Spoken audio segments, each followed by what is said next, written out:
We provide you the platform to turn your dreams into reality.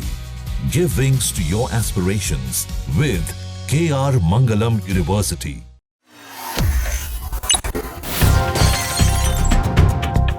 और इस वक्त की बड़ी खबर आ रही है राजधानी दिल्ली से, जहां पर पूर्व डिप्टी सीएम मनीष सिसोदिया की मुश्किलें बढ़ती नजर आ रही है। मनीष सिसोदिया और सत्येंद्र जैन पर एफआईआर दर्ज कर ली गई है। मनीष सिसोदिया और सत्येंद्र जैन एक बड़ी मुश्किल में फंसते हुए नजर आ रहे हैं। घोटाले के पूरे मामले को लेकर दोनों के खिलाफ अब एफआईआर दर्ज कर ली गई है। एक और घोटाले में दिल्ली के पूर्व डिप्टी सीएम और पूर्व शिक्षा मंत्री मनीष सिसोदिया और पीडब्ल्यूडी मंत्री रहे सत्येंद्र जैन की मुश्किलें बढ़ गई हैं। ताजा मामले में भ्रष्टाचार निरोधक शाखा यानी कि एसीबी ने 2000 करोड़ रुपए के क्लासरूम स्कैम केस में दोनों नेताओं के खिलाफ एफआईआर दर्ज कर ली है। ये मामला करीब 2000 करोड़ रुपए के कथित घोटाले से जुड़ा है, जो 12,748 क्लासरूम और इमारतों के निर्माण में सामने आया है। एसीबी की जांच में खुलासा हुआ है कि क्लासरूम को सेमी परमानेंट स्ट्रक्चर यानी कि एसपीएस रूप में बनाया गया, जिसकी उम्र 30 साल होती है, लेकिन इसकी लागत आरसीसी क्लासरूम के बराबर निकली, जिसकी उम्र 75 साल होती है। योजना का ठेका 34 ठेकेदारों को दिया गया, जिनमें से ज्यादातर का संबंध आम आदमी पार्टी से था।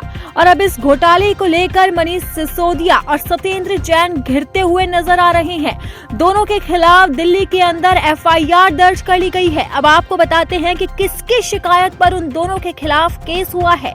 शिकायतें बीजेपी प्रवक्ता हरीश खुराना, विधायक कपिल मिश्रा और कई और बीजेपी नेताओं की शिकायत पर इन दोनों के खिलाफ केस दर्ज किया गया है। रिपोर्ट के अनुसार एक क्लासरूम का निर्माण 5 लाख रुपए में हो सकता था, लेकिन इस परियोजना में लागत 24 लाख रुपए से ज्यादा आई है। सीवीसी की रिपोर्ट में भी बताया गया है कि एसपीएस निर्माण की लागत 2292 प्रति वर्ग फीट तक पहुंच गई, जो कि पक्के स्कूल भवनों की लागत 2044 से लेकर 2416 प्रति वर्ग फीट के लगभग आंकी जा सकती है।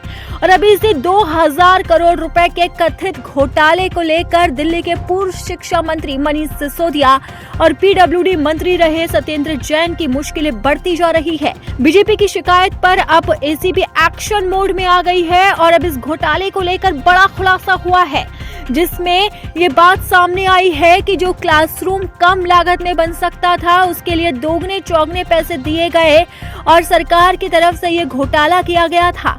और अब इसकी शिकायत बीजेपी ने की है और जिसके बाद अब एक्शन हुआ है और सिसोदिया के साथ साथ सत्येंद्र जैन पर भी एफआईआर दर्ज कर ली गई है।